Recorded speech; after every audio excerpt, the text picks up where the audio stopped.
Hello hi नमस्कार जय Jagannath welcome मो चैनल को आज ब्लॉगटे हूँ मिनी ब्लॉग आज हूँ कार्तिक पूर्णिमा आम सकाळु उठी डंगा बसई जाइलु जार फोटो आपण मैंने साइड देखिपे मो मंदिर आसला मंदिर दर्शन करदेलु डंगा भसईदेलु तापर मंदिर आसला मुरुज पकई तापर आम आज बुली जाइलु गोटे आम गाँ पाख मंदिर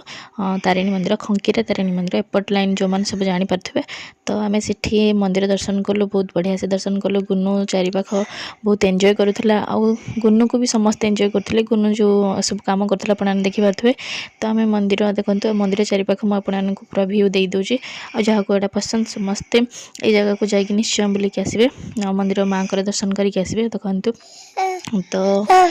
मंदिर आसला आम ये माँ को जन्मदिन पालन करूँ माँ को से दिन जन्मदिन थी तो माँ केक कटिंग हो आज ब्लॉग टी केमती निश्चय जनइबे थैंक यू।